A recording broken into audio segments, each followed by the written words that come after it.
You are listening to the Your Empty Nest Coach podcast with Coach Christine, episode number 16, How I Lost Almost 50 Pounds and I'm Still Losing.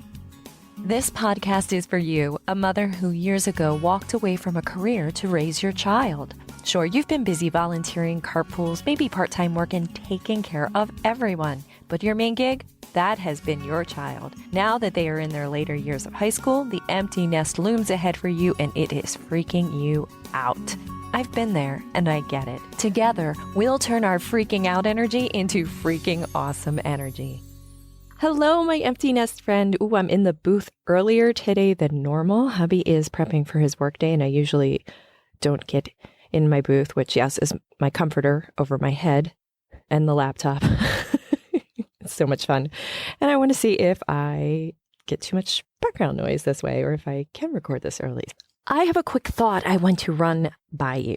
I would love to share your wins in life here on the show.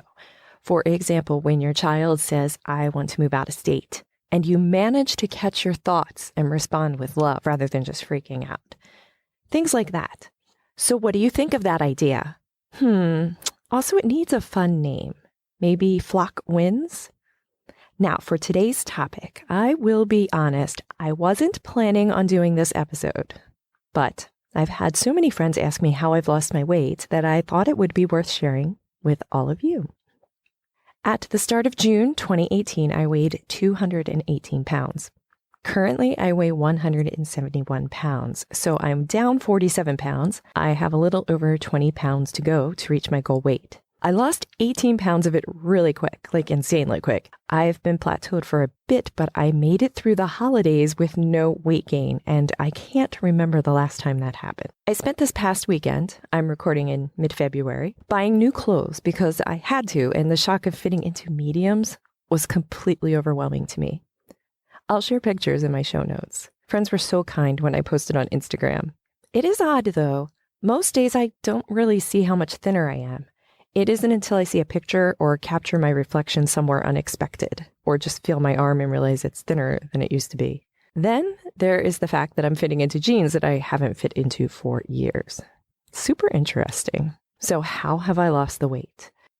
I know this is the annoying answer, but the honest answer is that I changed my thoughts about food. Yes, I changed my diet, and I'll share with you what worked for me shortly. But the big change? Yes, my empty nest friend, it was changing my thoughts.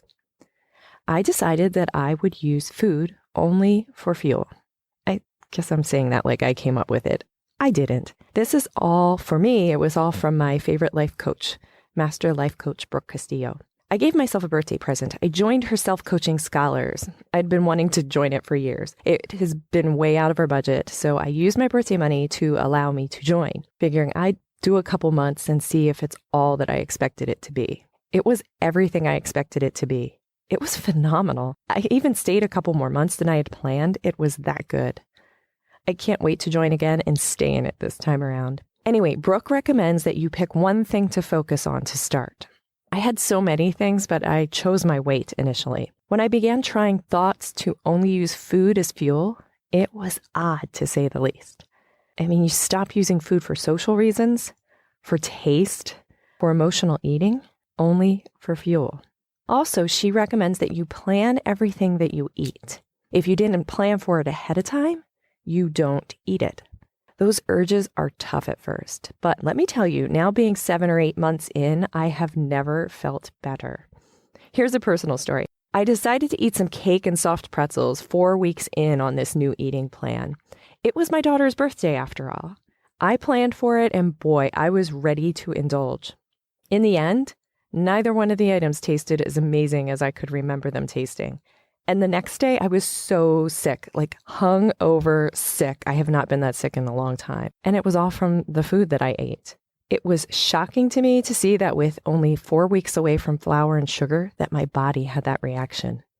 Even scarier is how my body had adapted to the flour and sugar over the years before I changed my eating. Well, with my new thoughts about food, I dove in fast. For me, I removed all added sugars and flour and started intermittent fasting. I almost eat a paleo-esque diet, but it is of my own creation. It's what works for me. And this is going to sound a little strange, but I haven't done any major exercise either. Only by changing my eating habits have I lost this weight. So when I say to you, try only eating food as fuel, what thought comes to your mind? I've heard people say, I love food so much I could not do that. That is interesting. It is an interesting choice, and one that impacts that person's health. And when you think of it, they are indirectly saying, I choose the taste of food over what makes my body function well. Hey, I made that choice for years. I understand it. But be clear, it is a choice. When we choose to eat a brownie, we are choosing to eat garbage that will negatively impact our body for a short-term sugar hit. But it is a choice. What if you saw the brownie or the 5 rolls of bread you're about to eat, and you actually looked at it as a poison? Your body doesn't need any of it. Why contaminate your body with it? I'm going to use a brownie in this next example, but replace it with whatever you feel you have to eat. When you continually choose to eat a brownie, your body becomes used to it and will be upset when you no longer feed it that brownie. Without a long-term vision of where you will be, you might give in to the brownie every single time.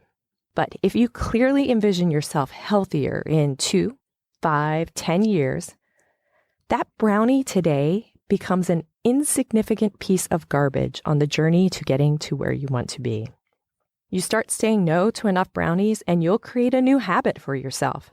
And guess what? You won't die. It's a brownie, for goodness sake. Not eating it is not going to kill you. Do you want food to control your life, or do you want to use food as fuel? This was eye-opening to me. It really was what did the trick. I don't like to know that others control me, and when I realized I was letting food items control my life, well, that did it. Something clicked. Say you work in an office, you go into work, and there are a box of donuts, and people around you will be like, why aren't you eating a donut? And it's so backwards. The real question should be, why is anyone eating a donut? There's no health benefit to it. And sheesh, we should be the boss of these darn donuts. Try this internal dialogue on. It at least will be entertaining. I see you, donut. I have an urge to eat you, but I know I can work through the feelings that will come up when I don't. I'm not scared to walk away from you. You aren't the boss of me, donut. I'm the boss of you. And then walk away with power. And then, and here's the tough part, feel whatever feeling you've been running from by eating that donut or brownie or milkshake or juicy thing, whatever you're eating.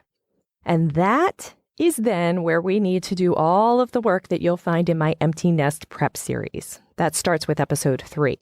And you do that work over and over and over again until your normal eating is not eating the brownie, the bagel, the donut, the bread, the pasta, or whatever it is for you. So if you want an action item, here it is. Plan out your meals for the entire week. You choose what you'll eat. It doesn't even necessarily matter what it'll be. But plan no snacks. Write them all down. If it isn't on your sheet, don't eat it. See how you do, and see what emotions and thoughts come up for you. That is where it starts. You'll find links to all of the resources I mentioned in this episode in my show notes. Actually, I was just inspired to create a printable worksheet that has the internal dialogue for you when faced with an urge to eat food. Hop on over to my website. This is episode number 16 to pick up that worksheet. So the questions I have for you in this episode are you the boss of food, or does it boss you around? And number 2, do you have any weight loss goals? Fly on over to our Empty Nest flock at youremptynestcoach.com/community to share your answers with the entire flock. Why should you join our flock? Well, the adjustment to not having your kiddos at home full time isn't always easy, but it sure can be a ton more fun with a flock of friends. We look forward to seeing you there. As always, I provide content to make you think, my empty nest friend. My hope is that I am able to provide you with thoughts that impact your life in a positive way. My next episode's title is Green Popsicle Stick. This is going to be a fun one. Be sure to subscribe to this podcast wherever you listen to podcasts to receive a notification when the next episode is live. And leave a rating and review while you are there. Don't forget to sign up for my free Thursday Thoughts About email. Sign up, and every Thursday you will receive a thought from me, and I also share your Empty Nest Coach updates. If you have a question you would like me to answer on the podcast, you may submit it in my Empty Nest flock or email me at podcast@youremptynestcoach.com. Thank you so much for listening, my friend, and remember, you are amazing. Fly on over to our Empty Nest flock at youremptynestcoach.com/community to share your answers. And there's an airplane. It is not even 6 o'clock in the morning.